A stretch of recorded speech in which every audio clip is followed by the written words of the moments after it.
ಎಲ್ಲ ಸಲೀಸಾಗಿದೆ. ಯಾರ ಹಂಗೂ ಇಲ್ಲ. ನಿನಗೆ ಯಾರ ಭಯನೂ ಬೇಕಿಲ್ಲ.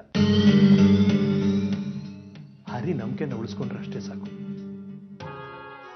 ಹರಿ ನಿನಗೆ ಇನ್ನೂ ಹತ್ತಿರ ಆಗ್ಬೇಕು ಅಂತಾದ್ರೆ ನೀನು ಅಮಿತಾ ಜೊತೆ ಚೆನ್ನಾಗಿರ್ಬೇಕು. ಅಮಿತನ ಅವಳ ಮುಖ ಕಂಡ್ರೆ ನನಗಾಗಲ್ಲ. ಅವಳ ಜೊತೆ ಫ್ರೆಂಡ್ಶಿಪ್ ಬೇರೆ ಬೇಕಾ?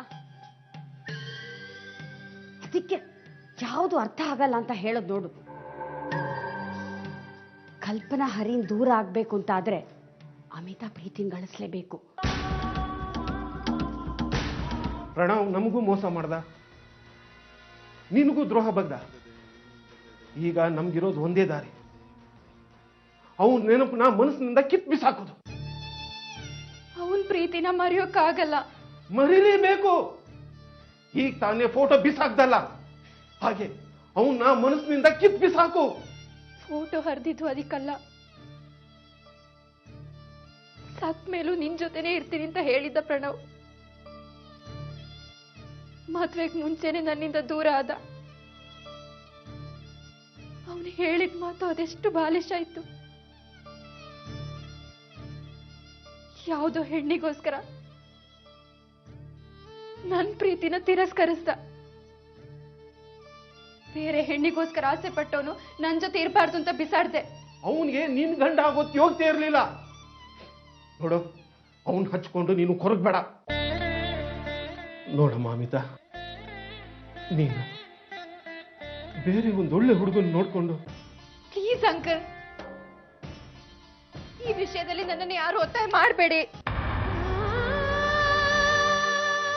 ಅಮ್ಮ, ಮದ್ವೆ ಎಲ್ಲ ಚೆನ್ನಾಗಾಯ್ತಾ? ಮದುವೆ ನಡೀಲಿಲ್ಲ ಮಂಜುಳಾ. ಪ್ರಣವ್ ಆತ್ಮಹತ್ಯೆ ಮಾಡ್ಕೊಂಡ. ಏನು? ಪ್ರಣವ್ ಆತ್ಮಹತ್ಯೆನಾ?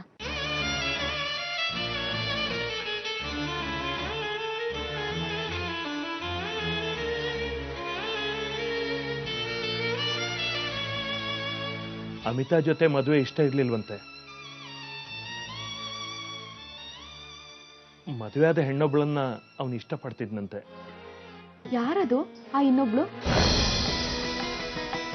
ಕಲ್ಪನಾ.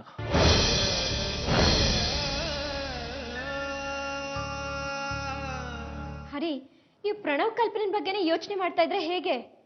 ಈಗ ನೀವು ಯೋಚನೆ ಮಾಡ್ಬೇಕಾಗಿರೋದು ಕಲ್ಪನಿನ ವಿಷಯ ಅಲ್ಲ, ಅಮಿತನ್ ಬಗ್ಗೆ ಯೋಚನೆ ಮಾಡಿ. ಅವಳು ನಾನು ವಿಧವೆ ಅಂತ ಅನ್ಕೊಂಡ್ರೆ ಯಾರು ಏನ್ ಮಾಡಕ್ಕಾಗುತ್ತೆ? ನಿಮಗ್ ಗೊತ್ತಾ? ಹಾಗಂತ ನಿಮ್ಮ ಹತ್ರ ಹೇಳಿದ್ಲ ಅವಳು? ಏನ್ ಹರಿ, ಮದ್ವೆ ಮುರಿದ್ ಬಿದ್ದು 2 ದಿನ ಆಯ್ತು. ನೀವೇನಾದ್ರೂ ಹೋಗಿ ಅವಳ ಹತ್ರ ಮಾತಾಡಿದ್ರಾ? ಇಲ್ಲ.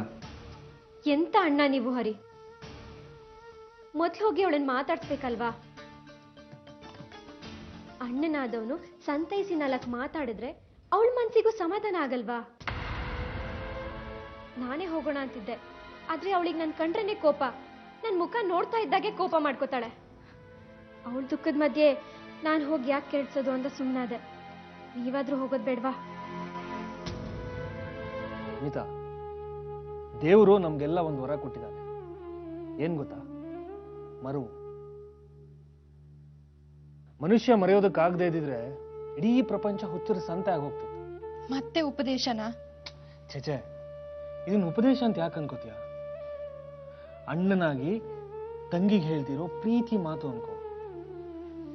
ಸರಿ ಅಣ್ಣ, ನಿನ್ ಮಾತಿನ ಪ್ರಕಾರನೇ ಒಂದು ವಿಚಾರ ಕೇಳ್ತೀನಿ. ಅರ್ಚನಾ ಹೊಟ್ಟೆಲಿ ನಿನ್ ಮಗು ಸತ್ತೋಯ್ತಲ್ಲ, ಅದನ್ನ ನೀನ್ ಮರಿತೀಯಾ? ಸಾಯೋ ತನಕ ನಿನಗೆ ಅದನ್ನ ಮರೆಯೋಕ್ಕಾಗಲ್ಲ ಅಂತ ನನಗ್ ಗೊತ್ತು. ನನ್ ಪ್ರೀತಿನೂ ನನ್ ಮಗು ಇದ್ದ ಹಾಗೆ. 2 ವರ್ಷ ಅದನ್ನ ನನ್ನ ಮನಸ್ಸಿನಲ್ಲಿ, ಹೃದಯದಲ್ಲಿ ಜೋಪಾನವಾಗಿ ಸಾಕಿದ್ದೆ. ಅದೀಗ ಸತ್ತೋಗಿದೆ.